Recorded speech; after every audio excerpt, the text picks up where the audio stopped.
Voilà, on va commencer.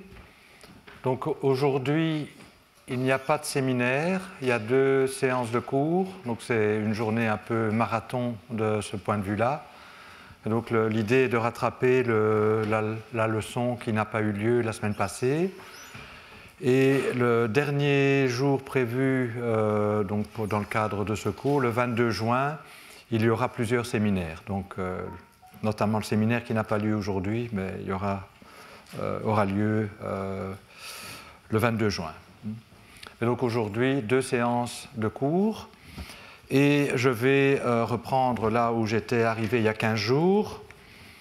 Et donc, je vous rappelle qu'on était en train de développer le formalisme hamiltonien des théories possédant une invariance de jauge.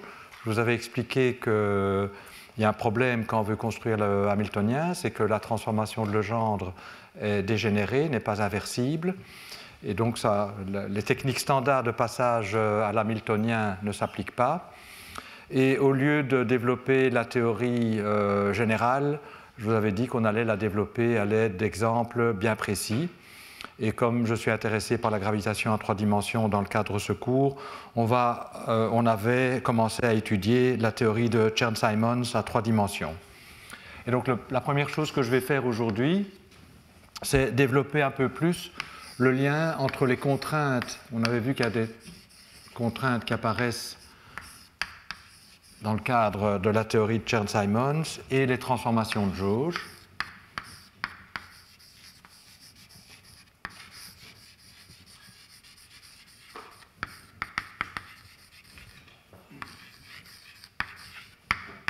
Et donc on va le faire dans le cas précis de Chern-Simons. Et on va voir aussi que si on est sur une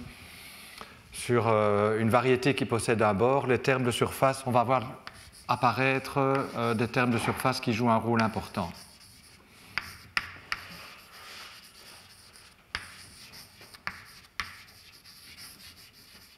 Et donc, fidèle à la philosophie que je vous ai exposée, on va faire ça. Ceci, c'est en fait des propriétés générales, mais on va d'abord les explorer dans le cadre d'un modèle particulier qui est Chern-Simons, c'est même basé sur un groupe abélien, le cas le plus simple. Donc je vous rappelle l'action, le principe d'action qui nous intéresse dans ce cas-ci. Donc c'est une action à 3 dimensions qui dépend d'un champ vectoriel que j'appelle potentiel vecteur parfois ou connexion, donc une connexion abélienne, et l'action est donnée par K sur 4pi intégrale d3x epsilon lambda mu nu à lambda d mu à nu.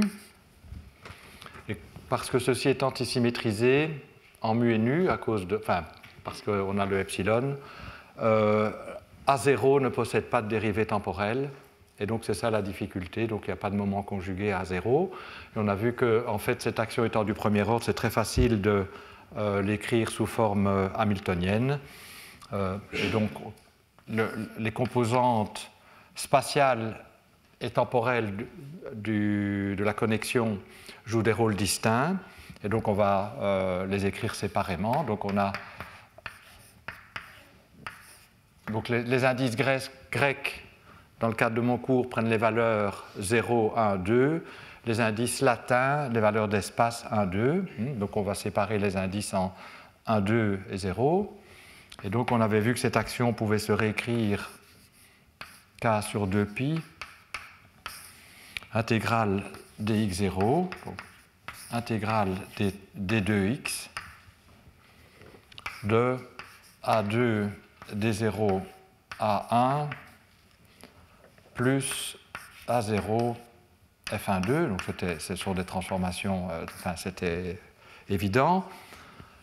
Alors, plus éventuellement des termes de surface, mais je vais parler des termes de surface plus tard. Donc, pour ma philosophie, pour le moment, c'est de d'abord regarder ce qui se passe dans le volume, à l'intérieur, et puis on regardera s'il y a un bord, on regardera ce qu'il faut faire. Mais pour le moment, on ne s'en préoccupe pas. Alors j'avais écrit ça comme ça parce qu'en fait, pour les applications, pour les cas que je vais considérer, les coordonnées d'espace vont jouer des rôles distincts. Je vais essentiellement considérer Chern-Simons sur un disque pour commencer. Et 1 sera la coordonnée radiale et 2 sera une coordonnée angulaire. Donc, je travaille sur un disque. Je vais utiliser les coordonnées polaires. Et la coordonnée phi, c'est aussi une coordonnée sur le bord. Et donc, ça va être utile de séparer les coordonnées, disons, qui caractérisent des déplacements dans le volume et des coordonnées une coordonnée phi qui est attachée au bord. Donc, 2 sera phi et 1 sera r. Mais si on a envie d'avoir une écriture de cette action hamiltonienne sous une forme qui ne privilégie pas une coordonnée d'espace par rapport à une autre, on peut réécrire ça comme en intégrant par partie 1/2 epsilon ij, probablement si je mets moins AI à point j, et ce chi, je peux le réécrire comme 1/2 epsilon A0 epsilon ij fij. On compte 2 fois, donc à le 1/2, et ici aussi 2 fois. On aura 2 fois le même terme à une intégration par partie près, donc qui reproduira ceci. Mais c'est cette forme-là que je vais utiliser parce que je vais me placer dans ce cadre-là rapidement, et donc 2 sera phi et 1 sera r. Alors l'avantage d'écrire l'action explicitement sous cette forme-ci, c'est qu'on voit qu'il y a 2 termes. Il y a un terme cinétique hamiltonien, donc ceci, en fait l'action est déjà sous forme hamiltonienne. On a un terme cinétique qui est de la forme PQ point, donc on voit que A1 et A2 forment une paire canoniquement conjuguée. Ça, on le dit tout de suite de la partie cinétique de la forme hamiltonienne. Et puis il y a un hamiltonien, mais le hamiltonien a la propriété de dépendre linéairement de A0, qui est une variable qu'il faut aussi varier dans le principe variationnel. Et quand on extrémise par rapport à A0, on a F1,2 égale à 0.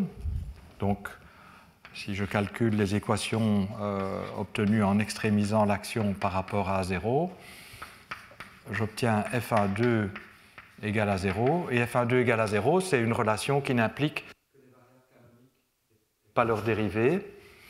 C'est donc une contrainte. Donc, c'est D1 A2 moins D2 A1 égale à 0, donc il n'y a pas de dérivée temporelle. Ça veut dire que les conditions initiales vont être soumises à cette équation. Donc c'est une équation de contrainte sur les P et les Q. Donc on peut voir A1 comme Q, comme je l'ai dit, et A2 comme P. D'accord? Donc ça, je pense qu'on était arrivé là. Et ce que je voudrais faire maintenant, c'est vous montrer que cette fonction f1,2, donc la fonction qui définit la contrainte, joue un rôle double. Non seulement elle limite les valeurs possibles des variables canoniques, mais nous allons le voir maintenant, c'est aussi le générateur des transformations de jauge. Et donc, et ça va être une propriété générale, donc on va d'abord l'observer expérimentalement, si je puis dire, sur Chern-Simons, et puis je vous dirai après comment ça se passe dans le cas d'une théorie à invariance de jauge générale. Mais donc ici, on va voir qu'effectivement, si je construis, si je calcule le crochet de Poisson de n'importe quelle variable canonique, bon, en l'occurrence A1, A2, avec F1,2, je vais reproduire les transformations de jauge de A1 et A2. Donc je vous rappelle, cette action possède comme invariance de jauge delta A mu égale D mu epsilon. Donc on va reproduire cette transformation en calculant le crochet de Poisson avec la contrainte. C'est ce que je vais montrer. Je vais montrer aussi qu'il y a des subtilités lorsque les transformations de jauge ne sont pas nulles au bord. C'est pas d'ailleurs tout à fait juste ce que je viens de dire quand les transformations de jauge ne sont pas nulles au bord. Il faut ajouter un terme de surface qui, lui, en général, ne va pas être nul en vertu des contraintes. Donc là, on va voir ça très explicitement sur ce cas. Mais avant d'étudier le lien entre F1,2 et les transformations que F1,2 engendre, je voudrais rappeler quelques propriétés du formalisme hamiltonien concernant le lien entre les vecteurs de l'espace des phases qui définissent des transformations canoniques infinitésimales, qu'on appelle aussi champ de vecteurs hamiltonien, et le générateur correspondant. Et donc je vais d'abord faire quelques rappels je vais continuer les rappels que j'avais déjà fait la fois passée, mais je vais aller un peu plus loin sur la mécanique hamiltonienne à un nombre fini de degrés de liberté, et puis on va revenir à ceci qui est une théorie de champ, et où il peut y avoir des subtilités avec les termes de bord, de surface. Donc je vous rappelle, c'est les mêmes notations que la fois passée. Je vais travailler dans un espace des phases à un nombre fini de degrés de liberté. J'appelle les coordonnées, je travaille en coordonnées canoniques, les subtilités liées à des propriétés globales de l'espace des phases, ce n'est pas ça qui m'intéresse ici. Donc on va travailler à un espace des phases isomorphe à R de N, les Q et les P sont les degrés de liberté. On a vu que dans l'action, on aura PI, Q.I, donc ça définit dans l'espace des phases une informe, que je peux appeler A. Et donc j'appelle la dérivée extérieure dans l'espace des phases pour la différencier, pour ne pas la confondre plutôt avec une dérivée extérieure dans l'espace-temps. Je l'appelle dV, et en fait V c'est pour vertical, et je vous expliquerai pourquoi cette notation est appropriée un peu plus tard. Donc ceci c'est une informe dans l'espace des phases. Donc l'espace des phases est une variété ici c'est R2N, et donc on peut construire une informe on a l'opérateur de dérivée extérieure dans R2N, et on a cette informe-ci qui est juste ce qui vient de l'action, du fameux terme PI Q.I.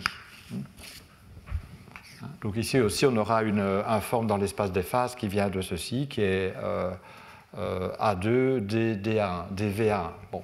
Alors à partir de cette informe, j'ai construit ce qu'on appelle la forme symplectique, que je note capital oméga. Et donc on prend la dérivée extérieure, c'est la dérivée extérieure de A. C'est donc dV PI, dV QI, puisque dV carré est égal à 0.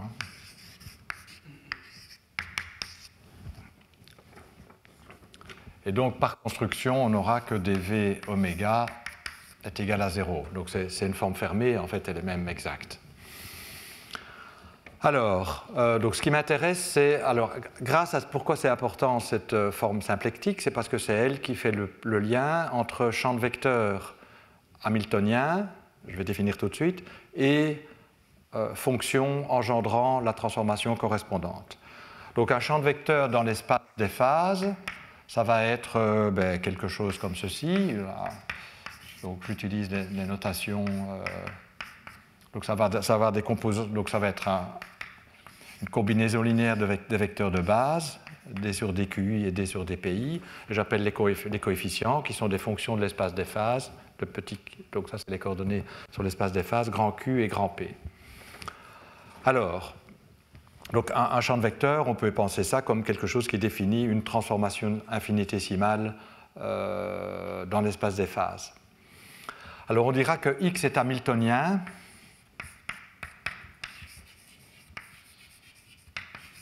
En fait, si ça définit une transformation canonique infinitésimale, c'est-à-dire si en fait X préserve la deux formes symplectiques, c'est-à-dire si la dérivée de l'I le long de x, donc je vais l'écrire comme ça, de oméga, est égal à 0.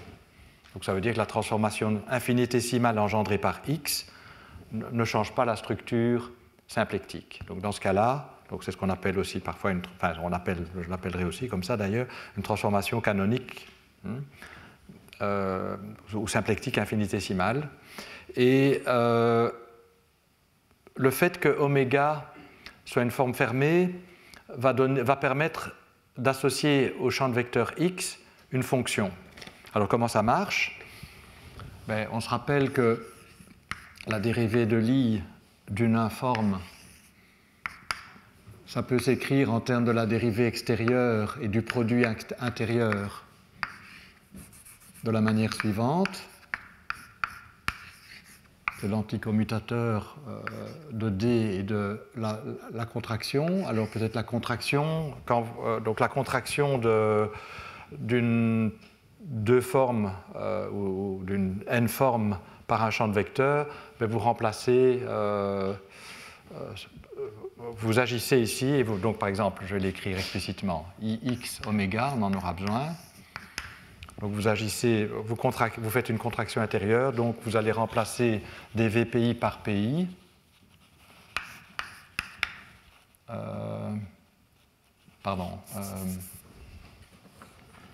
C'est D, donc vous contractez D sur DPI avec des VPI.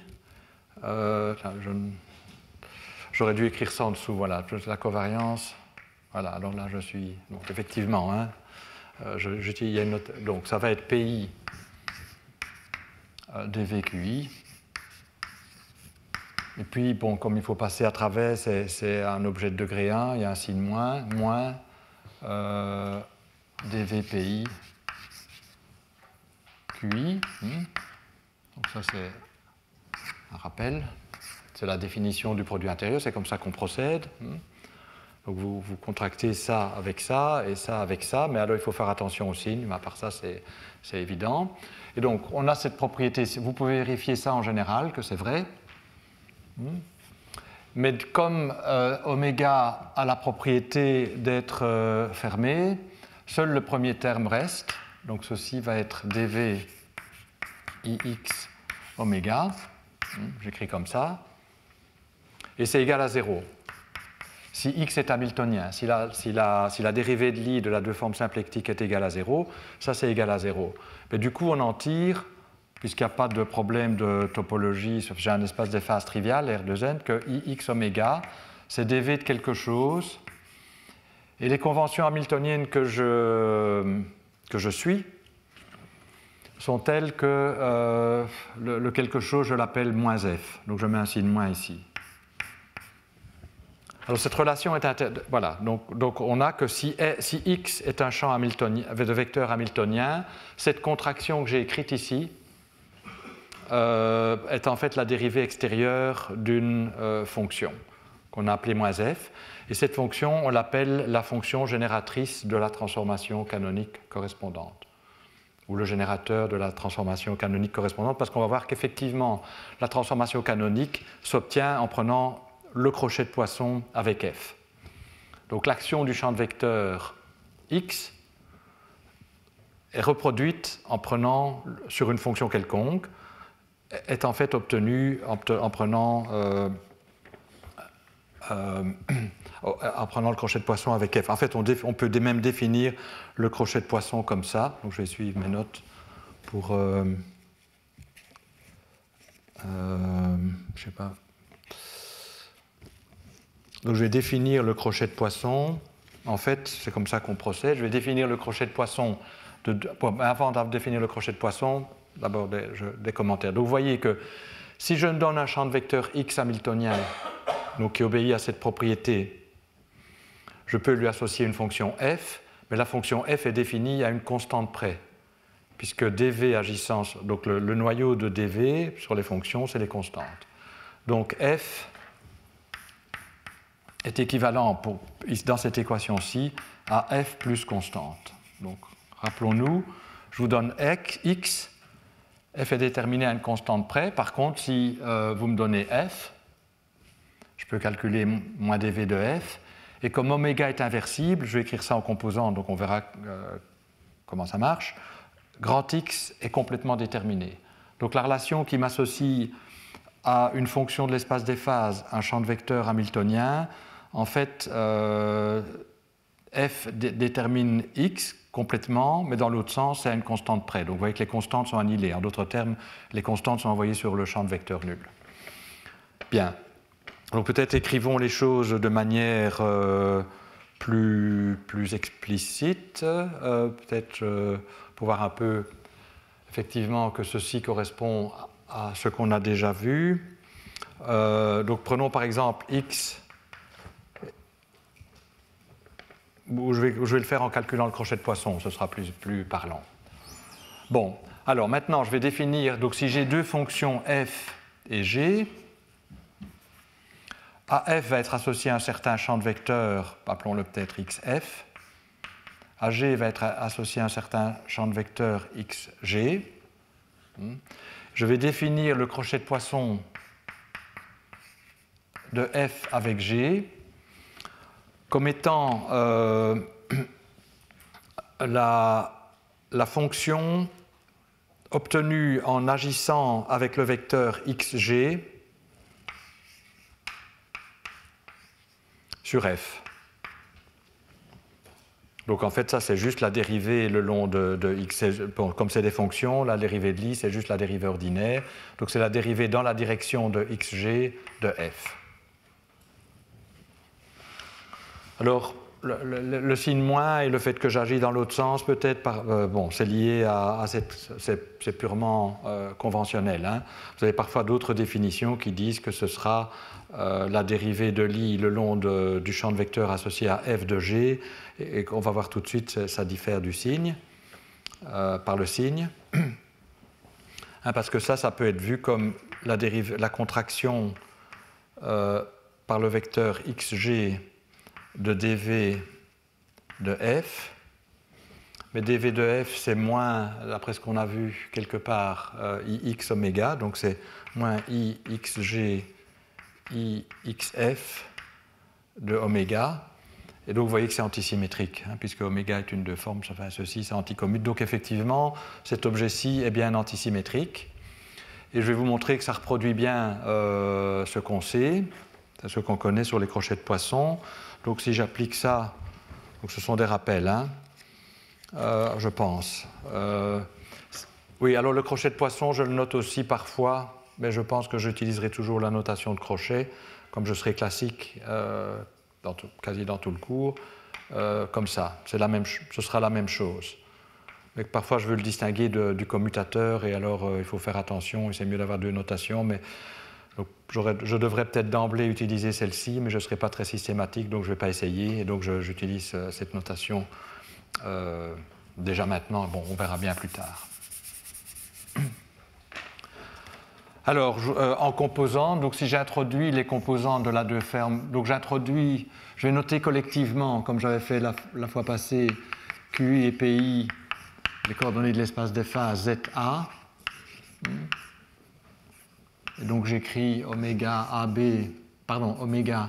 est égal à 1 demi oméga AB dZA dZB. Et je vois que j'ai déjà oublié le vertical, donc remettons V. Et donc on avait vu que la matrice oméga B, donc c'est une matrice antisymétrique qui a la structure suivante. Hein, parce que ça c'est ce qu'on a écrit, c'est juste, c'est ça, hein, il faut reproduire ceci, donc on l'écrit. Il n'y a pas de terme dq, il n'y a pas de terme dp, c'est antisymétrique, bon voilà, ça c'est oméga. Alors on introduit la matrice inverse. Donc c'est juste le produit matriciel. Et on avait vu la fois passée que la matrice oméga AB, c'était la matrice suivante.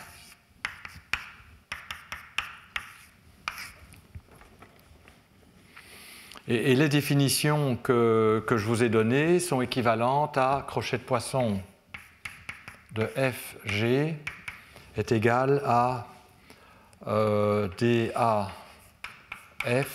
oméga AB dB G. Donc comment on voit ça? Ben, il faut regarder cette équation-ci qui vous relie F au champ de vecteurs hamiltonien correspondant. C'est XA oméga AB, ça c'est la contraction de X avec oméga, est égal à moins dB de F. Et donc vous voyez que comme oméga, donc c'est ce que j'avais dit, comme oméga est inversible, voilà, si je vous donne F, vous pouvez en tirer directement XA en inversant, et inverser, ça fait apparaître la matrice inverse. Et donc si vous faites le calcul, l'exercice, vous allez trouver cette expression-ci. Et si je déballe cette somme, ben, je vais avoir des termes, c'est une matrice dont les seules composantes sont les composantes hors diagonale. Donc quand je vais avoir ici, donc je vais avoir une contribution qui vient de là, une contribution qui vient de là. Celle-ci va me donner df sur dqi, donc, et le p correspondant, et la matrice 1 apparaît, donc dg sur dpi, avec le signe plus, et puis moins, cette contribution-ci, df sur dpi, dg sur dqi. Donc tout ceci, en fait, pour retrouver une expression que vous connaissez bien pour le crochet de poisson. Donc ça. Et donc vous voyez que c'est formalisé en utilisant ces deux formes symplectiques.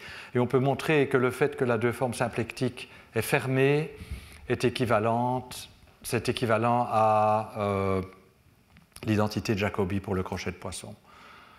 De manière générale. Bon, ici, c'est assez évident à voir parce qu'oméga est une matrice constante en plus, donc les choses sont faciles à vérifier.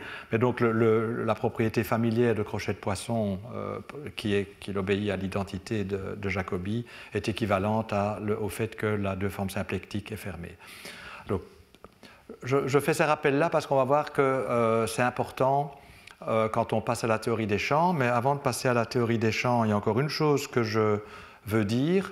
Et justement à propos de l'identité de Jacobi. Donc l'identité de Jacobi, elle me dit que si je prends trois fonctions, et que je calcule le crochet de poisson et que je fais ensuite une sommation, donc, sur les permutations cycliques, donc j'ai HF plus, alors lequel n'est pas encore, F n'est pas encore arrivé ici, GH, ça c'est égal à 0. Alors cette identité-là, je l'aime bien l'écrire de la manière suivante.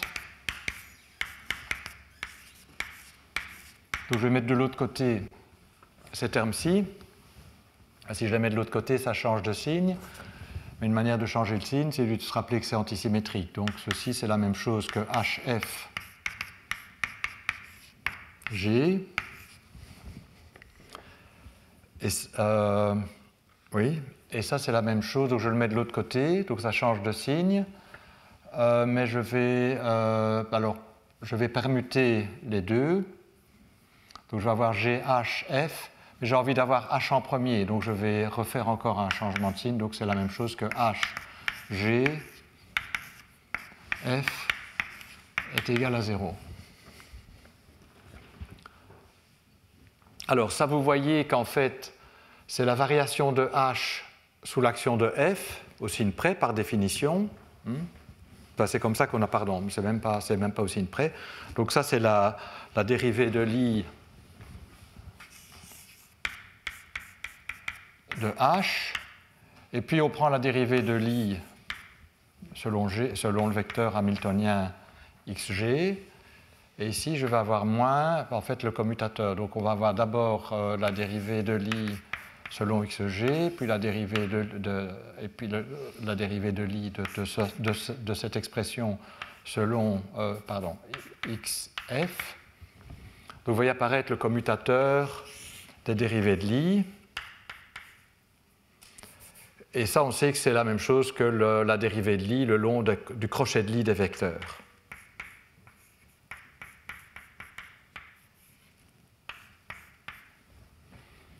Et donc ce qu'on apprend, c'est qu'en fait, si vous avez deux champs vectoriels hamiltoniens, leur crochet de l'I est hamiltonien.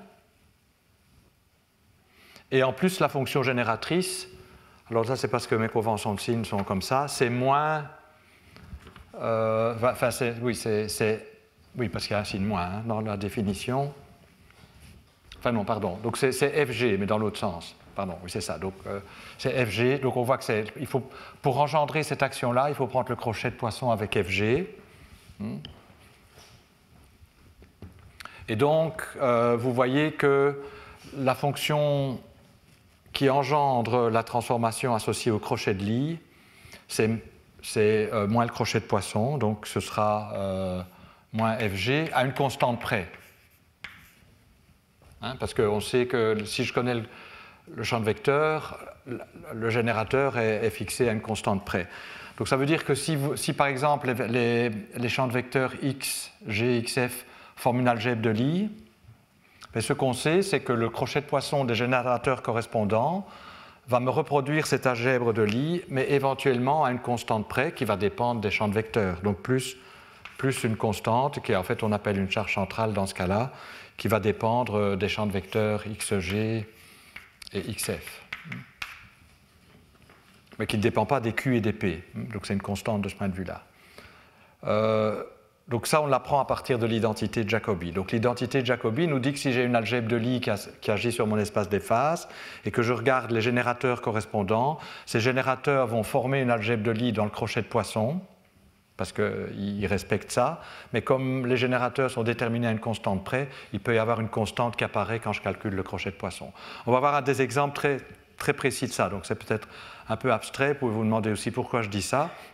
C'est parce qu'on va voir des exemples, et d'ailleurs Chern-Simons va être le premier, qui nous donne un exemple on se donne une algèbre de Lie de transformation qui agit canoniquement, donc il y a des générateurs correspondants, mais on calcule les crochets de poisson de ces générateurs, on sait que ça me définit une fonction qui engendre le crochet de Lie, mais ça veut dire qu'elle diffère peut-être du crochet de poisson par une constante.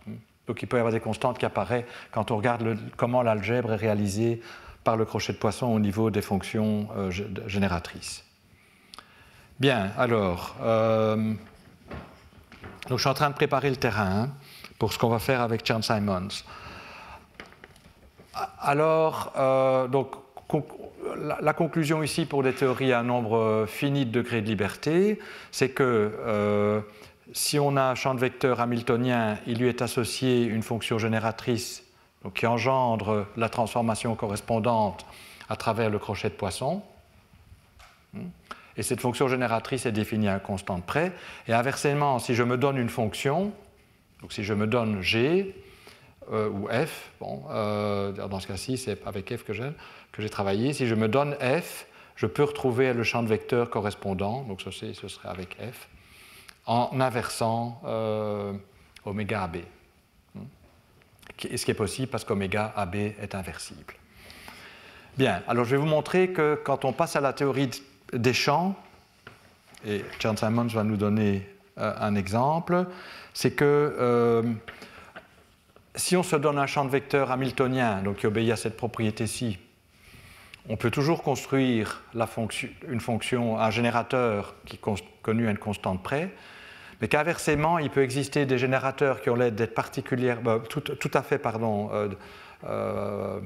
différenciables et donc des fonctions tout à fait acceptables sur l'espace des phases. On va voir que dans certains cas, il ne leur correspond pas de champ de vecteurs hamiltonien. Donc, alors qu'ici, on peut toujours aller de F vers X. Bon, on suppose que F est différenciable. Hein.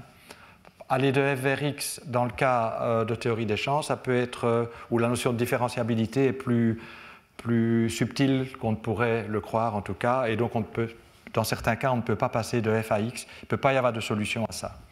Donc c'est ce que je voudrais montrer maintenant, et après on reviendra à Chern-Simons. Donc je vais prendre une théorie, un champ scalaire, comme ça il n'y a pas de contrainte ni quoi que ce soit, vous montrer qu'effectivement, pour passer le lien entre fonction et champ de vecteurs hamiltonien est un peu plus subtil en théorie des champs quand il y a des thermobores qui peuvent apparaître.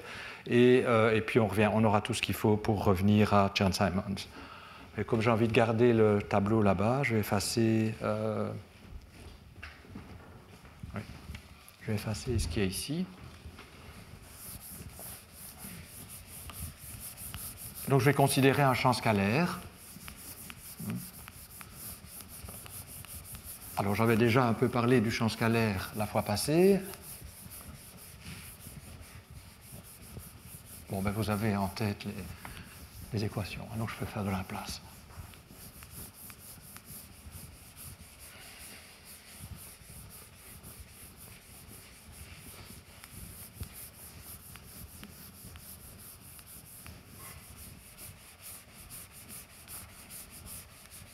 Donc considérons un champ scalaire, et on avait vu que la partie cinétique, donc on a le moment, donc j'ai un champ scalaire que j'appelle phi, et puis j'ai son moment conjugué, appelons-le pi. Et donc dans l'action, dans l'action sous forme hamiltonienne, on aura l'intégrale sur d3x, disons qu'on est à 3 plus une dimension de pi fois phi point. Et donc ça va me donner comme forme symplectique l'intégrale sur d3x. Hein, je travaille à 4 dimensions d'espace-temps, 3 dimensions d'espace, dv pi de x, dv phi de x. Et en fait, on peut voir ici pourquoi j'ai utilisé la notation dv. Si je regarde ici le R3, hein, donc la variété, l'espace, on peut voir les pi et les phi. Bon, je ne vais pas formaliser ça plus comme en chaque point, comme étant dans une fibre au-dessus du point. Et le dv est réellement une dérivée extérieure le long de cet espace pi-phi.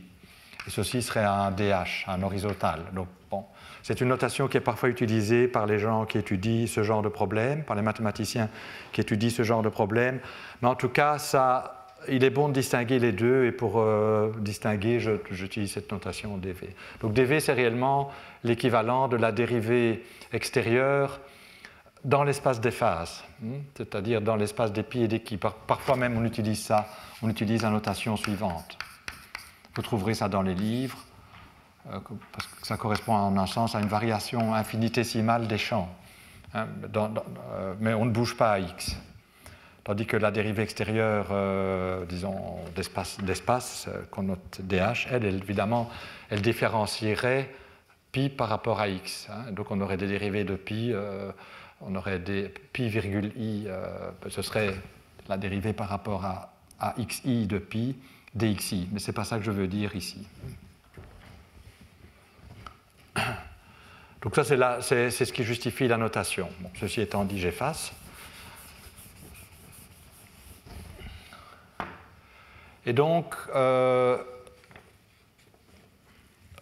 supposons que j'ai un champ de vecteurs dans l'espace des phases, c'est-à-dire je me donne une variation infinitésimale de pi et de phi, donc je vais avoir quelque chose comme l'intégrale sur d3x d'un certain, donc phi varie d'une certaine manière, donc je l'écris comme tout à l'heure, et comme phi majuscule et phi minuscule, j'ai peut-être du mal à l'écrire au tableau, on va prendre psi, qui va dépendre de x, mais des champs aussi. Hein. Donc psi est un champ de vecteurs dans l'espace des phases. Hein. Et l'espace des phases, c'est les pi de x et les phi de x. Donc ça va dépendre de pi, de phi, et ça peut dépendre aussi explicitement de x. Et puis je vais avoir une partie qui me dit comment les pi se transforment. Donc il va aussi dépendre de x, hein, mais aussi de pi et de phi. Donc ça, c'est un champ de vecteurs. Et donc, qu'est-ce que ça va être la contraction de oméga? Donc on va remplacer, donc qu'est-ce que je dis la règle? On va d'abord agir avec celui-ci, c'est plus facile, il n'y a pas de changement de signe. Donc ça va être pi dv de phi, puis je vais avoir moins psi dv de pi. Alors ce qui est important, c'est que vu la structure de ma forme symplectique, où je n'ai pas de dérivée par rapport à l'espace des pi ou des phi, j'obtiens, lorsque je calcule la contraction de oméga par n'importe quel champ de vecteurs, j'obtiens des dv de phi, dv de pi non différenciés par rapport à l'espace. Je n'ai pas de terme, il n'y a pas de terme dv de phi i par exemple. Il n'y a pas de terme dv de pi i, ni avec des dérivés supérieurs. J'ai uniquement des champs non différenciés qui apparaissent dans la dérivée extérieure ici. Et on va voir que ça peut poser ça présente un défi quand on veut relier une fonction à un champ de vecteurs. Bon, maintenant, prenons par exemple une fonction f quelconque. Donc, en fait, je vais prendre une fonctionnelle parce que c'est avec ça qu'on va travailler, qui est locale, en sens qu'elle dépend des champs et d'un nombre fini de leurs dérivés. Bon. Mettons les dérivées premières, mais il pourrait y avoir des dérivées secondes aussi. Hein. Ça s'arrête à un moment donné. La même chose pour pi, par exemple. Hein, mais il pourrait y avoir plus de dérivés. Mais bon, je ne peux pas tout écrire. Et on se pose la question, donc je me donne une fonction, donc je raisonne comme en un nombre fini de degrés de liberté, et lorsqu'on a un nombre fini de degrés de liberté, je me donne une fonction qui est différenciable, donc on va supposer que f est une fonction complètement différenciable de ses arguments, qu'on peut différencier autant de fois par rapport à phi, par rapport à ça, par rapport à ça, par rapport à ça, donc il n'y a pas de problème de... Donc on peut prendre une fonction c infinie si on veut, on n'en a pas besoin, mais bon, on va voir que ce n'est pas ça le problème. Et je me pose la question de savoir quelle est la transformation canonique engendrée par f. Alors pour ça, on va calculer dvf. Hein, la formule magique, ou la formule qu'on utilise tout le temps, c'est ix oméga égale moins dv de f. Donc ça, c'est pas n'importe quel champ de vecteurs obéit à cette équation. Mais si x est un champ de vecteurs qui obéit à cette équation, ça veut dire qu'il préserve la forme symplectique, c'est une transformation canonique, alors on peut lui associer un champ de vecteurs f. On peut voir qu'en théorie des champs, où ici je ne vais pas supposer de subtilité topologique, c'est toujours vrai. Donc passer de x à f quand x est hamiltonien, il n'y a pas de subtilité. Donc dans ce sens-là, sauf qu'il y a toujours la constante qui peut s'introduire. Mais à part ça, il n'y a rien de nouveau du point de vue nombre de degrés de liberté fini. Par contre, le passage de f à x va poser des problèmes en présence de bords et il faudra faire attention aux termes de surface, qui est en fait tout le cours, les termes de surface. Donc c'est pour ça que je passe du temps à expliquer ceci. Donc on va voir tout de suite quelle est l'origine de la difficulté. Calculons dv de f. On différencie. Donc c'est df sur d phi dv phi. Bon, on va calculer que les premiers termes, hein, ça sera suffisant pour voir qu'il va y avoir un problème. Plus df sur la dérivée par rapport à phi, à di phi, pardon, dv di phi, plus les termes avec pi, et puis il y a des dérivés supérieurs aussi. Donc enfin, écrivons juste ces termes-là, on va voir tout de suite l'origine du problème. Alors, dv et di, c'est des... dv, c'est dans une direction, et i, c'est horizontal, donc ça commute, hein, ceci. Alors, j'ai envie d'extraire de cette équation, en utilisant cette relation, ce que x est. Et donc pour ça, il faut... Mais vous voyez que ix oméga, quel que soit x, peut toujours s'écrire comme cette combinaison ici des dv phi et dv de pi, mais il n'y a pas de dv phi, il n'y a pas de dv pi. Et donc, pour pouvoir réécrire ça comme ça, je dois faire des intégrations par partie. Donc ici, je vais dire, mais ça, ce n'est pas un problème, je vais dire ça, c'est plus di de df sur di phi, dv, puisque j'ai intégré, c'est dv de phi, moins, bon, j'ai intégré par partie, donc il faut l'autre terme aussi, di df sur d di phi, dv phi. Alors ce terme-là a la structure qu'il faut, c'est-à-dire c'est dv phi non différencié, mais à ce terme-ci. Alors si on est sur une variété sans bord, bon, donc ça on peut convertir l'intégrale de di, donc ça c'est une divergence, on peut calculer, on peut remplacer cette intégrale de volume par une intégrale de surface, et s'il n'y a pas de bord, ça fait 0. Mais s'il y a un bord, on va obtenir quelque chose. Ça, c'est plus, donc je peux intégrer, si je veux, donc je vais avoir le bord, d du bord, donc d de la variété sur laquelle on travaille, de d n-1, j'étais à 3 dimensions, donc ce sera un d2, ouais, je suis dans, oui, donc d2 si, df sur d di phi, dv de phi.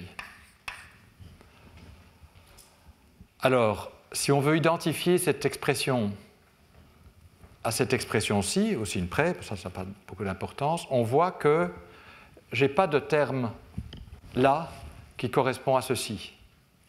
Donc j'ai des termes qui correspondent à des intégrales sur des 3x de volume avec dv de phi non différencié, donc ça ne pose pas de problème, pareil il y aura dv de pi non différencié, mais je n'ai pas de terme de surface analogue à ça. Et donc on ne pourra jamais avoir l'égalité si ces termes de surface sont présents. Alors, il y a deux manières que ces termes de surface ne soient pas présents. Soit il n'y a pas de surface, pas de bord. Bon, donc dans ce cas, on ne doit pas se poser de questions. Soit les conditions aux limites sont telles que cette intégrale de surface est égale à 0. Et si cette intégrale de surface est égale à 0, alors on peut utiliser le format hamiltonien comme dans les théories à un nombre fini de degrés de liberté et associer à f un champ de vecteurs hamiltonien. Si par contre le terme au bord n'est pas nul, eh bien f est une fonction de l'espace des phases qui a l'air d'être régulière. Si je vous ai dit si petit f est choisi de manière régulière, grand f a l'air d'être une fonctionnelle locale régulière, mais en fait elle n'est pas différenciable au sens hamiltonien du terme, c'est-à-dire qu'on ne peut pas lui associer un champ de vecteurs hamiltonien par cette équation, parce qu'il reste un terme de surface non nul. Alors, pour discuter ce terme de surface, il faut évidemment en dire un petit peu plus. Il faut savoir quelle est la forme de petit f, il faut connaître les conditions au bord, parce que ceci sera nul dans certains cas, et peut-être pas nul dans d'autres. Donc, ce n'est pas un problème qu'on peut régler une fois pour toutes, indépendamment de f et des conditions limites. Mais le message que je veux faire passer, et on va voir maintenant des cas très explicites, je vais revenir à Chern-Simons, c'est que pas n'importe quelle fonction de l'espace des phases, en théorie des champs, définit un champ de vecteurs hamiltonien. Il peut y avoir un problème. Alors ça, c'était la théorie, disons, un peu générale. Maintenant, revenons à notre exemple concret. Et ce que je veux faire, c'est voir quelle est la transformation canonique engendrée par les fonctions qui définissent les contraintes. Et ce que je veux vous démontrer, c'est que la transformation canonique engendrée par les contraintes, lorsque le paramètre en fait, de jauge s'annule au bord, est une transformation de jauge. Enfin, soyons plus précis. Donc là, je suis un peu en train de... Donc je reviens à Chern-Simons. Et ce que j'ai dit va s'illustrer, mais vous voyez qu'on va utiliser ce que j'ai dit aussi. On l'utilisera aussi dans la suite du cours. Donc, pour Chern-Simons, on peut se dire que c'est peut-être un peu compliqué de passer par tout ce formalisme hamiltonien pour faire les choses, mais dans des cas plus compliqués, que Chern-Simons abélien, c'est important d'avoir ce que je viens de dire à l'esprit. Et donc, oui, posez des questions quand vous avez des questions. Hein. Dans le cas ici de théorie des champs, l'espace des phases, c'est quoi exactement? Alors l'espace des phases, c'est évidemment un espace infinidimensionnel. Et un point de l'espace des phases est défini par une configuration sur R3 des phi et des pi. Ce que je comprends, c'est pourquoi c'est sur R3 et pas sur R2? Parce que j'ai l'impression qu'on... Oui, non, c'est pas. J'aurais pu travailler sur R. Non, c'est vrai. Pour Chern-Simons, c'est sur R2. Je vais écrire des. Bon, j'ai tellement l'habitude de travailler à 3 plus 1 dimension que pour le champ scalaire, j'avais pris un champ scalaire à 4 dimensions d'espace-temps, donc 3 dimensions d'espace. Donc, de manière générale, ce sera le nombre de dimensions d'espace. Voilà. D'accord. Donc et ça, c'est toujours vrai. Donc, si j'ai l'espace-temps sera en dimension d plus 1, 1 étant le temps. Et donc, dans l'espace des phases, ce seront des configurations qui dépendent des coordonnées d'espace et qui évoluent évidemment avec le temps en général. Oui, d'accord, merci. Donc, il y a des réflexes. Donc, j'ai tendance à écrire des 3x ou des 4x, mais des 2x, c'est plus. Enfin bon. Voilà. Donc, effectivement, donc revenons à Chern-Simons. Justement, je vais donc là être tout à fait explicite. Donc la forme symplectique de Chern-Simons, puisqu'on va en avoir besoin. Alors j'essaye d'être systématique.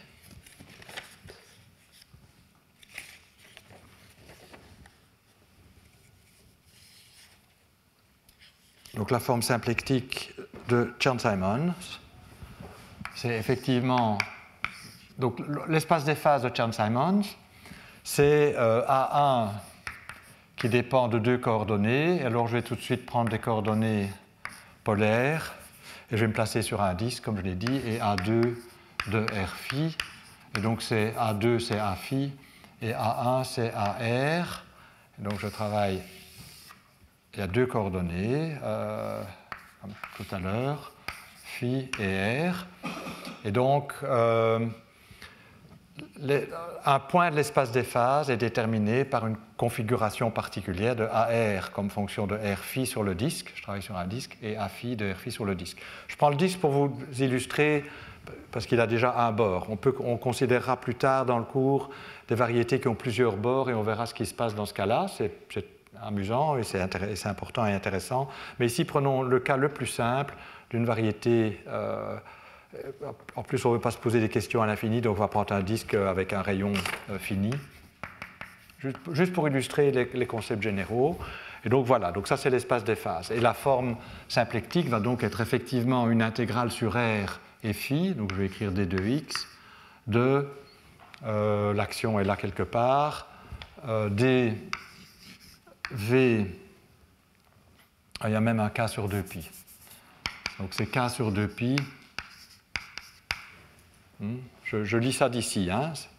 A2 D0 à 1, donc c'est dv A2, donc dv à phi, wedge dv à R. Hein, AR et A phi sont conjugués. Et donc ce qu'on va faire maintenant, c'est chercher, on se pose la question, quelle est la transformation canonique engendrée par la fonction f1,2. Donc, je vous dis qu'il y a un lien entre fonctions qui définissent les contraintes et transformation de jauge. Et ce lien, c'est que les contraintes engendrent canoniquement les transformations de jauge. Donc on va calculer, alors la contrainte, on va peut-être déjà mettre, si je veux mettre ça comme moins A0 fois la contrainte c'est moins k sur 2pi. Bon, les choses sont normalisées comme ça, on va voir qu'effectivement c'est la bonne normalisation f1,2. Donc je prends le coefficient du multiplicateur de Lagrange, mais multiplicateur, vous savez qu'en général, dans l'action canonique, on a moins h, donc c'est naturel de mettre moins A0 f1,2. Bon. Si f1,2 est égal à 0, moins f1,2 est égal à 0, moins k sur 2pi f1,2 est égal à 0. Mais donc c'est naturel de normaliser les choses en regardant le coefficient là et ici. Donc voilà. Donc on se pose la question, je considère la fonctionnelle moins k sur 2pi d2x epsilon qui dépend de x, donc de r et de phi, mais je ne vais pas l'écrire systématiquement, f1,2. Hein, donc je prends, donc ça c'est l'intégrale des 2x de epsilon fois la contrainte, que j'appelle la contrainte ça. Et je voudrais savoir quelle transformation canonique cette fonction engendre. Donc pour ça, je vais appliquer la règle qui me dit que ix oméga, c'est moins dv de f. Donc ce que je dois faire, c'est calculer dv de f. On a le oméga, et voir s'il existe un x que je peux mettre qui obéit à cette relation. D'accord ? Donc calculons dv de f. Bon, ça, c'est pas compliqué. dv de f, c'est... Alors, au tableau, je fais invariablement des fautes de signes, donc surveillez ce que je fais. Donc j'intègre sur le disque, donc soyons même précis, dr dφ. Donc je veux obtenir donc fr phi, je vous rappelle, f1,2 c'est fr phi, 1 c'est r, 2 c'est phi, donc c'est dr de a phi moins dφ de ar. Donc je vais avoir dr de dv a phi moins dφ de dv ar.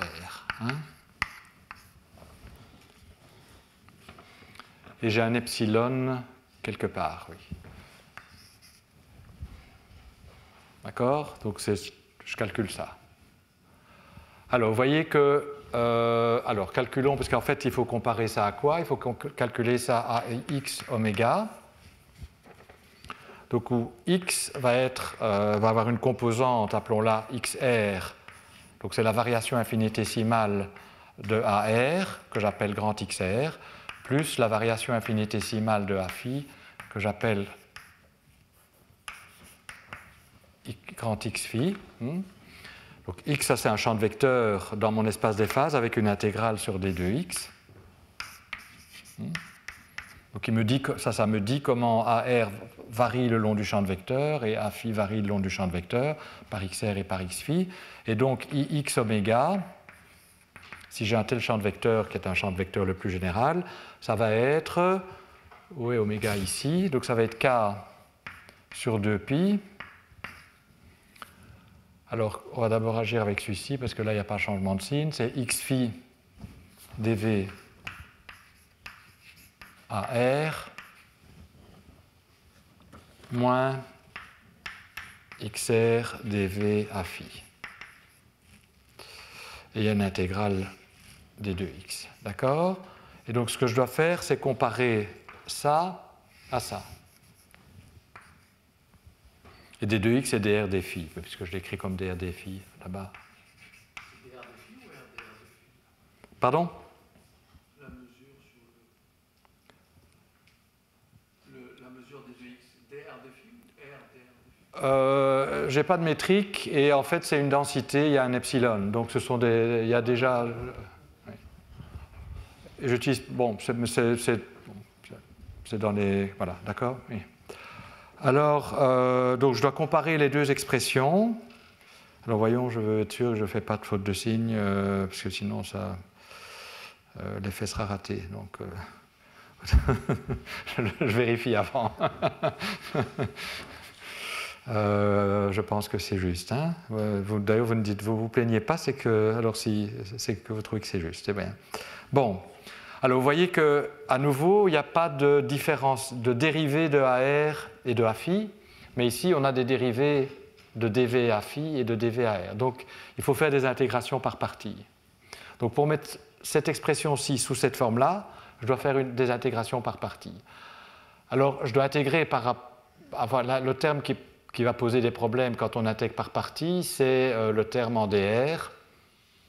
Hein. Donc a priori, donc lui, ça va me donner moins k, donc on va d'abord le traiter, moins k sur 2pi, l'intégrale sur le disque dr d phi.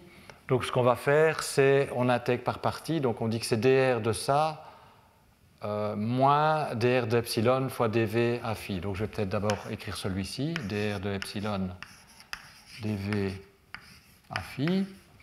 J'ai moins un terme de surface qui est k sur 2pi.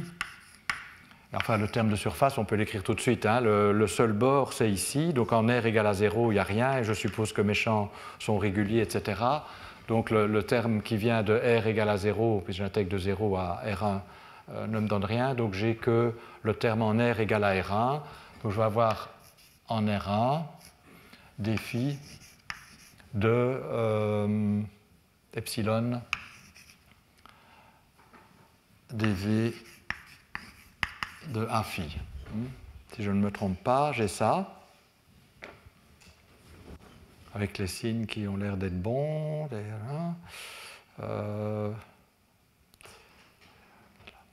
Oui, c'est ça. Et alors, par contre, ici, je peux intégrer par partie facilement parce qu'il n'y a pas de terme au bord, étant donné que phi est une variable périodique, et donc phi égale à 0 et phi égale 2pi, c'est la même chose, et mes champs sont réguliers, donc je suppose qu'ils sont bien définis sur le disque, et donc en particulier, ils sont périodiques en phi, et donc là, je peux intégrer par partie sans me poser de questions. On peut raffiner et considérer des choses plus générales, mais c'est ce que je vais supposer ici.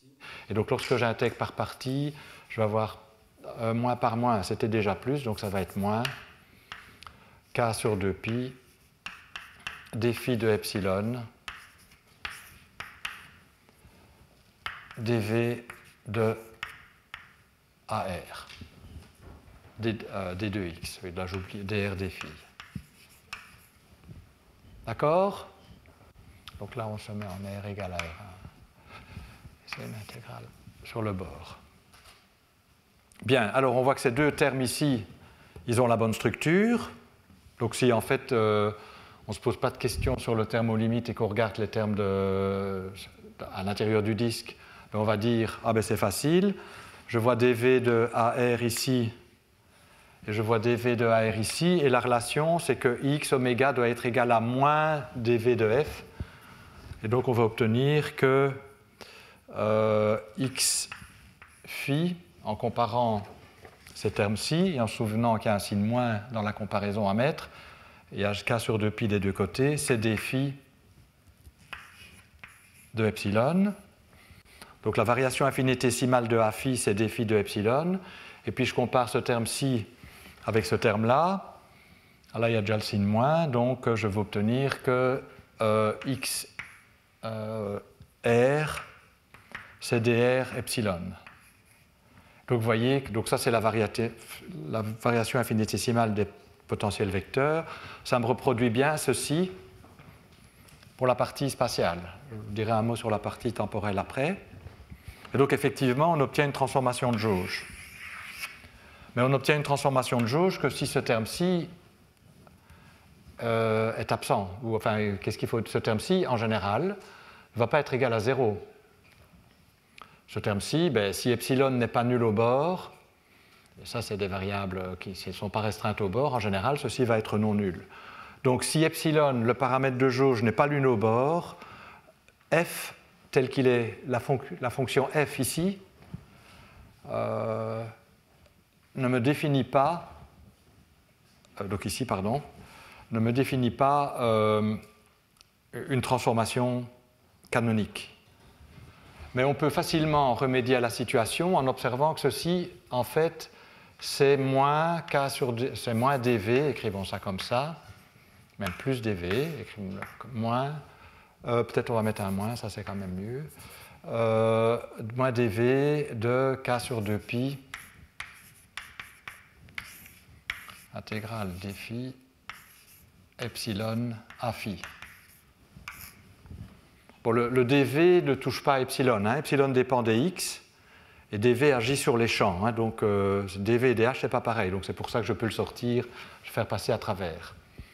Donc vous voyez que si je dv de f à la bonne structure, a un dv d'un terme de surface près. Donc si j'ajoute à f ce terme de surface, je vais avoir un générateur qui est bien défini. Donc ce qu'on va faire, on va dire, en général, on va considérer comme générateur, donc amélioré, égal à moins k sur 2pi, ou je vais l'écrire de manière comme les gens l'écrivent, l'intégrale des 2x de la contrainte fois epsilon, plus un terme de surface, qui est dans notre cas k sur 2pi, intégrale d phi epsilon a phi. Et ce f amélioré a la propriété qu'il définit une transformation canonique, que epsilon soit nul ou pas au bord. Si epsilon est nul, ce terme est absent, et f, est, comme c'est une combinaison des contraintes, est égal à 0. Mais si epsilon n'est pas nul, ce terme est présent à une certaine valeur, il faut voir, et f, quand la contrainte sera satisfaite, ne va pas se réduire à 0, mais va se réduire au terme au bord. Alors, je vais commenter ça dans un cadre plus général tout à l'heure, mais on retient déjà la chose suivante, c'est que d'abord la contrainte engendre les transformations de jauge et sans correction nécessaire si ces transformations de jauge sont nulles au bord. Quand les transformations de jauge ne sont pas nulles au bord, c'est plus subtil, il y a des choses qui se passent et il faut ajouter des termes de surface au générateur. Et on va voir que ces termes de surface ont un sens physique important, mais je vais d'abord développer la théorie, enfin on va poursuivre avant de revenir sur ces termes de surface et de regarder quelle algèbre. Bon, mais je dois parler un petit peu pour ça de ce que sont les observables de la théorie, et donc je dois développer un certain nombre de choses avant. Alors f amélioré, je lui ai donné un nom, on en aura besoin par la suite, c'est q de epsilon. Donc on voit que q de epsilon, quand les contraintes sont satisfaites, alors c'est Dirac qui a inventé cette notation, c'est le signe faiblement égal, donc ce n'est pas égal comme ça, mais c'est égale, bon, il appelle ça faiblement égal, se réduit donc quand les contraintes sont satisfaites, donc ça veut dire quand G égale à 0, quand contraintes sont satisfaites, se réduit au terme de surface.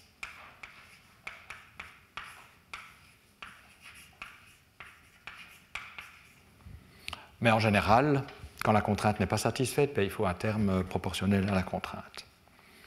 Alors, autre chose que je voudrais dire, c'est que sur le disque, bon, quand la contrainte est satisfaite, f1,2 est égal à 0, je prétends que l'intégrale de a phi au bord, donc l'intégrale epsilon ici est une fonction quelconque de phi. Hein. Si je prends epsilon constant, c'est aussi une fonction de phi, donc ça sort de là. Je prétends que cette intégrale-ci est égale à 0. Donc en fait, le mode 0 ne posait pas de problème dans les problèmes d'intégration que j'ai mentionnés là. C'est égal à 0 sur le disque. Et pourquoi c'est égal à 0 sur le disque? C'est égal à 0 sur le disque parce que quand f1,2 est égal à 0, et il faudra imposer des contraintes à un moment donné, cette intégrale ici, c'est la même que l'intégrale sur n'importe quel cercle en lequel ce cercle de bord peut se déformer, mais peut se déformer en un point, donc c'est contractible, et donc l'intégrale de a phi, lorsque f1,2 est égal à 0, le long d'un cercle fermé, est égal à 0. Donc sur le disque, on a une contrainte qui apparaît pour a phi. Je ne peux pas donner a phi n'importe comment sur le bord. Si je vous donne a phi n'importe comment sur le bord et que son intégrale n'est pas nulle, vous n'allez jamais trouver une fonction, une solution f1,2 de f1,2 égale à 0 qui a cette valeur au bord. Et donc l'espace des phases, disons, dans le cas de Chern-Simons sur le disque, a réellement, dans le contexte où je me place, on peut faire mieux, mais disons, plaçons-nous là. Donc si on a des fonctions, disons, qui sont régulières et tout, ben, il faut que l'holonomie de a phi doit être égale à 0. Et ça, c'est parce que le disque est contractible. Si j'avais évidemment un anneau, ce que je saurais, c'est que l'intégrale ici est égale à l'intégrale là, sur l'autre bord, mais pas nécessairement égale à 0. Bien. Donc, en fait, ceci me dit juste que le mode 0 de a phi est égal à 0.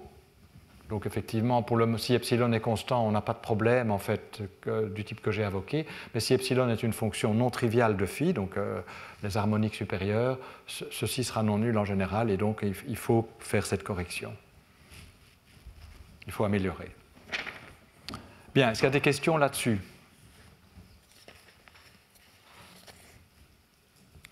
Donc, je vais tirer les conclusions ici, et puis on va faire Maxwell, pour voir qu'en fait, Maxwell a la même structure. Je prétends à nouveau la chose suivante, c'est que lorsqu'on a une théorie possédant une invariance de jauge, le passage à l'hamiltonien n'est pas trivial, ça je l'ai expliqué la fois passée, on a un problème avec la transformation de Legendre, mais à la fin on peut construire un formalisme hamiltonien. Ce formalisme hamiltonien est basé sur un espace des phases, il y a des P, il y a des Q, dans notre cas c'est à phi et à R, mais il peut y avoir un hamiltonien, bon, dans notre cas l'hamiltonien est nul ou peut-être un terme de surface, je reviendrai là-dessus plus tard, mais en tout cas à l'intérieur du disque il n'y a rien, mais il y a aussi un terme qui fait apparaître une contrainte avec un multiplicateur de Lagrange, et on voit que certaines des variables sont des multiplicateurs de Lagrange pour cette contrainte, et cette contrainte engendre les transformations de jauge. Et ça c'est une propriété générale, donc on va vérifier maintenant à nouveau expérimentalement, si je puis dire, que sur Maxwell, quand on veut passer au formalisme hamiltonien, on a exactement la même structure. On va voir apparaître, on peut construire un espace des phases, mais pas toutes les variables lagrangiennes de départ ont un moment conjugué. Celles qui n'ont pas de moment conjugué vont jouer le rôle de multiplicateur de Lagrange pour des contraintes. Alors oui, je peux le dire aussi, c'est assez évident. Les contraintes, j'en ai réellement une infinité. Hein. En chaque point de l'espace, j'en ai une. Je n'écris pas toujours l'argument, mais j'ai autant de contraintes qu'il y a de R et de phi possibles. Hein. C'est f1,2 de R et de phi égale à 0. Donc c'est des fonctions de x. Donc j'ai une infinité de contraintes, mais il est facile de vérifier, je vous laisse vérifier ça comme exercice, que ces contraintes commutent, que le crochet de poisson des contraintes entre elles est égal à 0. Et en un sens, il valait mieux, puisque si on pense que les contraintes engendrent les transformations de jauge, ça veut dire que si vous partez d'une configuration où f1,2 est égal à 0 et que vous faites une transformation de jauge, vous restez avec f1,2 égal à 0. Alors c'est super évident, puisque f1,2 est invariant de jauge, mais dans ce cas-ci. Mais de manière générale, les contraintes associées aux transformations de jauge ont la propriété que leurs crochets de poisson sont nuls, en tout cas quand on utilise les contraintes, et Dirac a baptisé cette propriété première classe. Donc des contraintes qui ont la propriété que les fonctions correspondantes ont des crochets de poisson nuls en vertu des contraintes, c'est ce qu'on appelle des contraintes de première classe. C'est peut-être pas une terminologie la plus parlante, mais bon, c'était Dirac, et il appelle ça les contraintes de première classe. On peut dire des contraintes de jauge, ou... enfin voilà. Donc les contraintes de première classe, c'est celles qui sont associées à la variance de jauge, c'est les seules qu'on va rencontrer dans le cours. Bon, alors donc là j'ai résumé ce qu'on avait vu pour Chern-Simons. On va voir exactement la même chose pour Maxwell. On va voir que la transformation de Legendre pose des problèmes, mais on va s'en sortir. Et à la fin, on va avoir un espace des phases, un hamiltonien et des contraintes avec un multiplicateur de Lagrange. Et puis je vous dirai qu'en fait c'est toujours ce qu'on trouve. Bon, ben pour le moment, j'ai plus besoin de ça maintenant. Donc on va essayer de faire Maxwell avant l'interruption. Enfin l'interruption, c'est-à-dire avant la fin de la première leçon.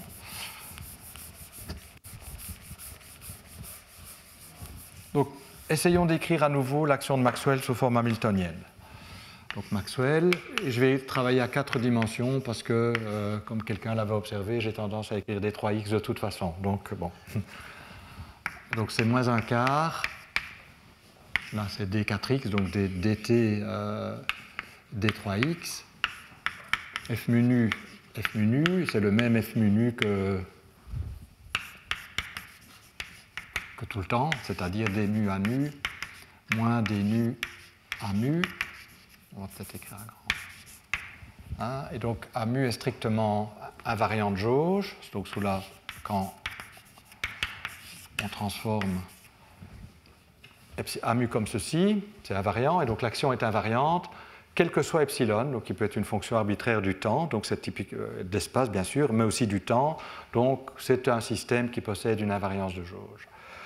Et du coup, on sait qu'on va avoir un problème quand on veut passer à l'hamiltonien, et pour mettre en évidence ce problème, on va décomposer l'action ici dans l'espace et le temps. Donc je vais d'abord... donc mu et nu peuvent prendre, un des deux indices peut avoir la valeur 0, ou bien les deux indices peuvent être tous les deux spatiaux. Donc quand 1 a la valeur 0, ça peut être plus, ça peut être nu, donc on va l'avoir deux fois. Donc je vais avoir moins 1 demi dt d3x f0i f0i, et puis je vais avoir moins un quart dt d3x, donc je fais c égale à 1, je l'ai déjà dit, mais fmn. Et oui, je ne l'ai peut-être pas dit aussi, mais j'utiliserai comme signature de la métrique minkowskienne. Donc là c'est important puisque maintenant j'ai la métrique minkowskienne. Donc là, sa signature c'est moins 1, donc c'est moins 1, 0, 0, 1, 1, 1, 0.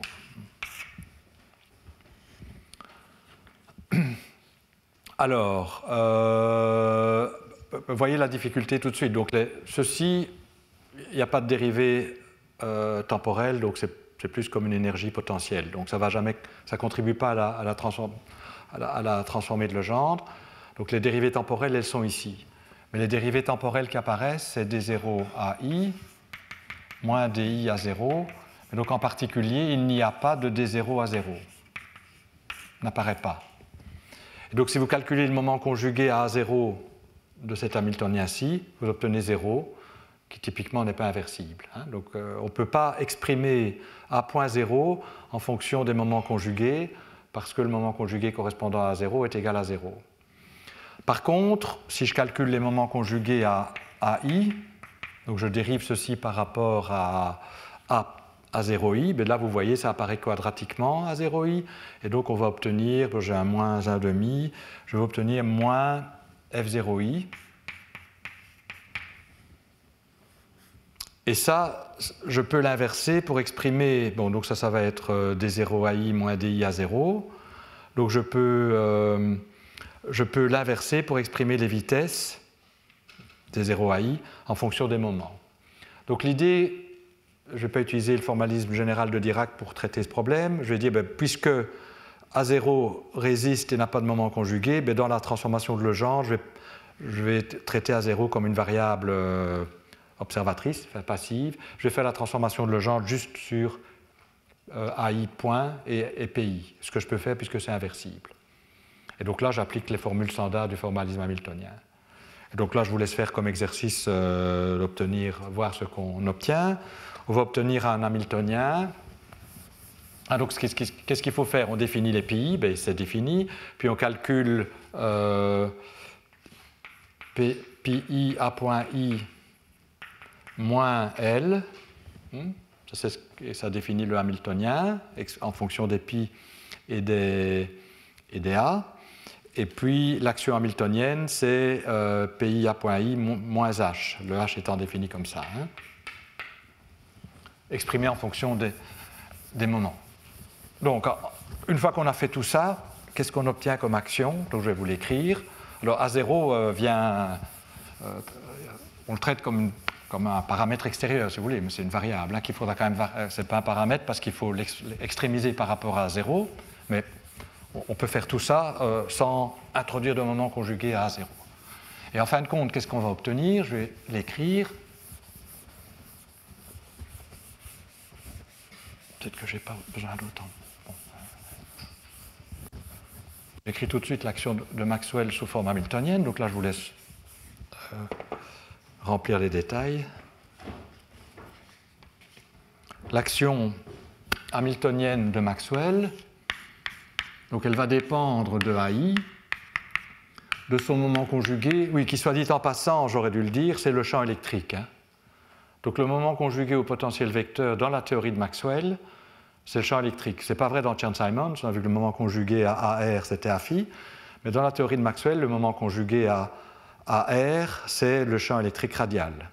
Donc c'est des théories différentes, les Lagrangiens sont différents, donc les moments conjugués ont des expressions différentes, les nombres de degrés de liberté sont différents, donc ce n'est pas choquant, mais j'insiste là-dessus. Et puis on a A0. A0, il est là, il regarde ce qui se passe quand on fait la transformation de Legendre, mais il est toujours là, donc il y a A0. Et donc ça va être la forme cinétique. Alors je vais peut-être écrire ça comme ça.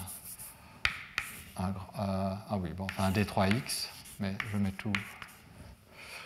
Oui, je ne sais pas si.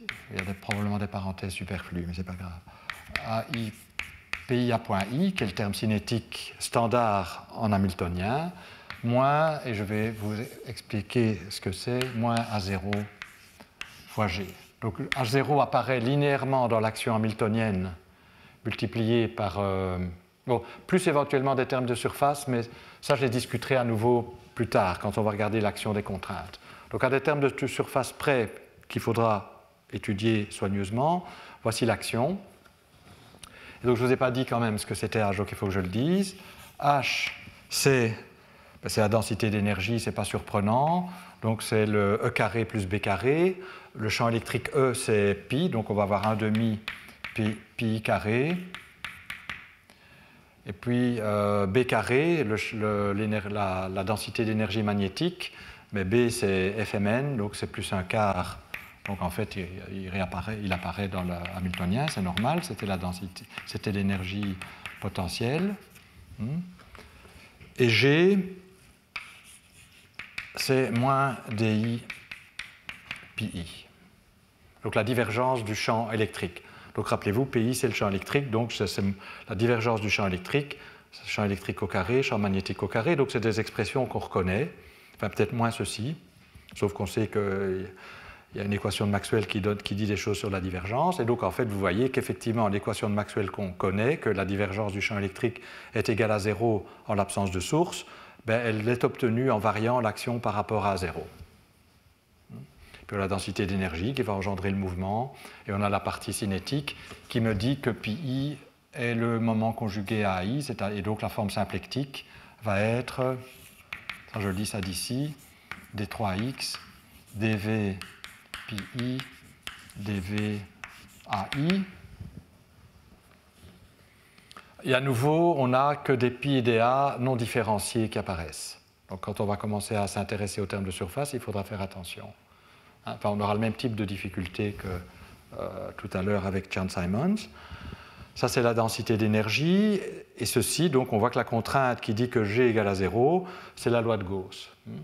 La divergence du champ électrique est égale à 0. Si j'avais des sources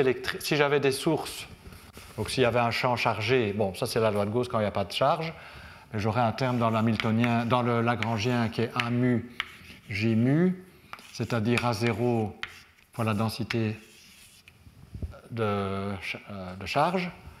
Et quand on fait la transformation de Legendre, ben, on a dit A0, on n'y touche pas, il passe à travers. Et donc vous allez avoir apparaître ici la densité de charge. Et donc la loi de Gauss standard, puisque c'est multiplié par A0. Donc G va être modifié par la densité de charge, et donc on va voir que le flux du champ électrique est lié à l'intégrale de la charge à l'intérieur de la surface, par la loi de Gauss. Donc c'est comme ça que ça se passe. Mais ce qui m'intéresse, donc je vais supposer qu'il n'y a pas de charge parce que on va simplifier la vie, parce que le point que je veux faire, c'est que la contrainte, donc ceci doit être égal à 0 quand on l'apprend quand on multiplie quand on extrémise par rapport à 0, je prétends que la contrainte est ce qui engendre les transformations de jauge. En tout cas, lorsque le paramètre de jauge tend vers 0 à l'infini et qu'on n'a pas à se préoccuper des termes d'intégration par partie. Et donc, je pense que le calcul est assez facile, je vais l'illustrer dans les 5 minutes qui restent. Donc ce qui nous intéresse, c'est calculer, donc je prétends que si je calcule d3y epsilon, que cette fonction-ci, donc j'insiste sur le fait qu'en chaque point, on a une équation, parce que ces champs dépendent de la variable. Donc là, je ne l'écrivais pas tout le temps, mais parfois je l'écris quand je veux insister sur le fait que c'est local et epsilon est une fonction. Donc je prétends que ce générateur-ci,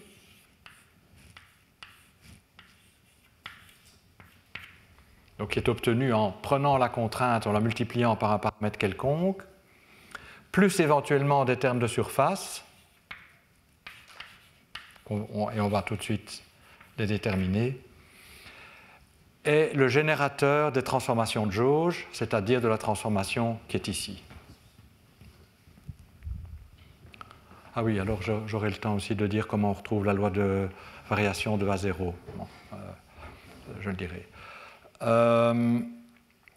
Alors, en fait, c'est assez facile à voir. Vous voyez apparaître ici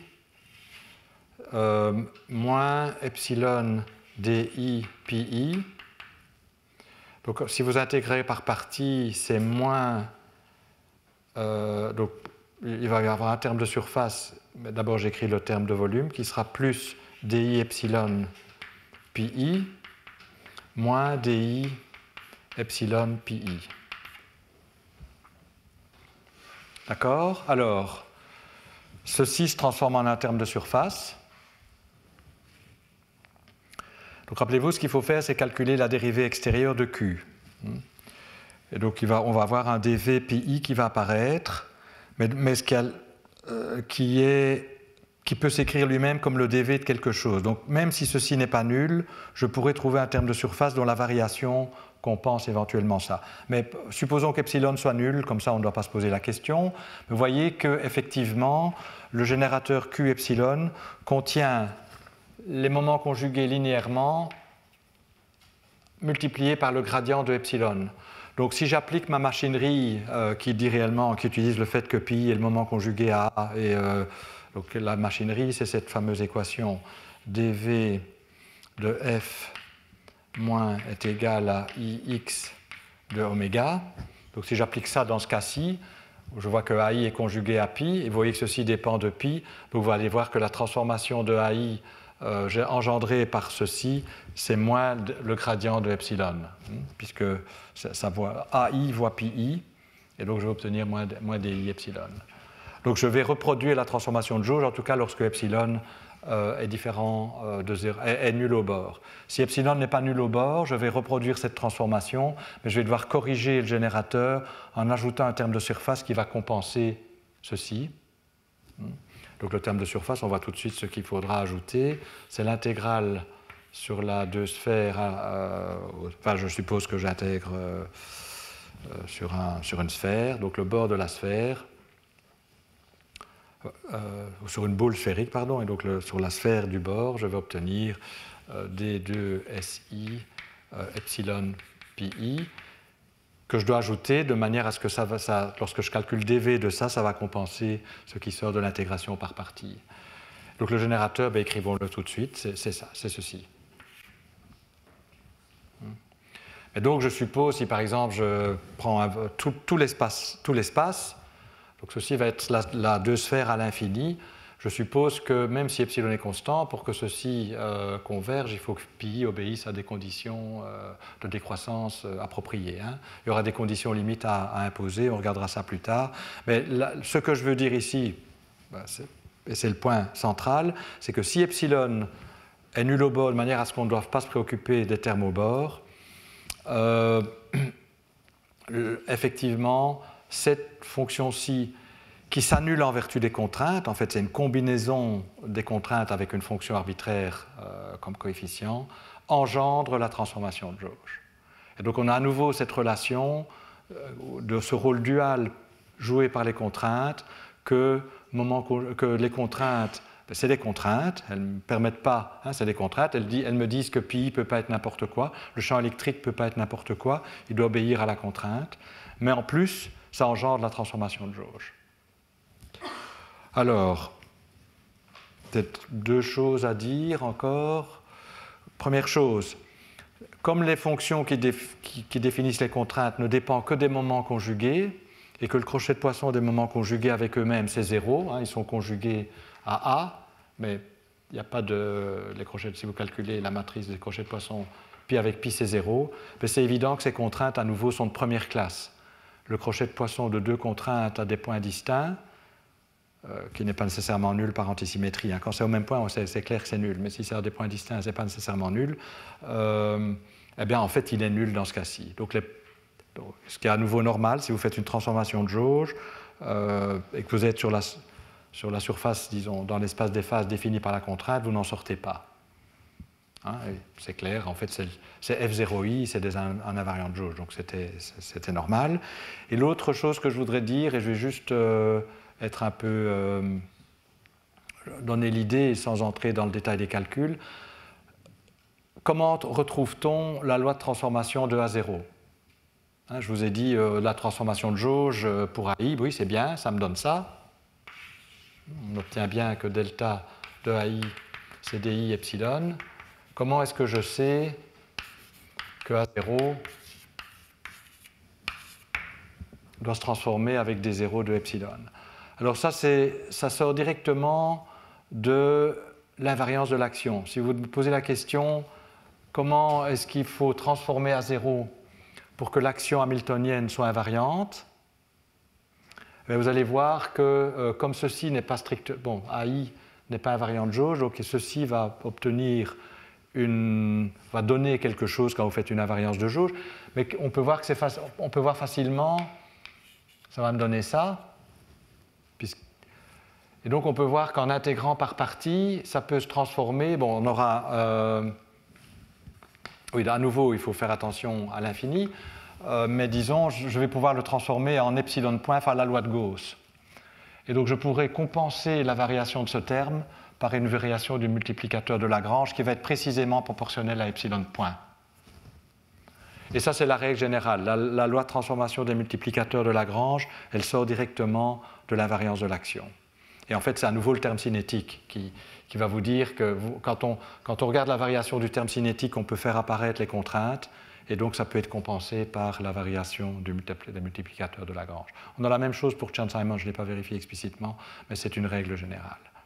Et donc, on a à nouveau, aussi bien dans le cas de Chern-Simons que dans le cas de Maxwell, cette relation qu'on a observée, c'est qu'il y a des contraintes qui apparaissent dans le formalisme hamiltonien, et ces contraintes, non seulement elles contraignent le système, mais elles engendrent aussi les transformations de jauge. Et après l'interruption d'une demi-heure, donc à la deuxième leçon, je vous dirai comment ça se passe en général. Donc ce qu'on a trouvé ici, ce n'est pas un accident, c'est en fait une illustration de la propriété générale. Je regarderai un autre exemple, et puis on va se centrer sur la signification des termes de surface. En tout cas, dans Chern-Simons, c'est facile à comprendre, et c'est une structure riche et intéressante. On verra apparaître l'algèbre de Kac-Moody quand on calcule l'algèbre des termes de surface. Bien, donc on va s'arrêter ici pour la première leçon, et on se revoit dans une demi-heure.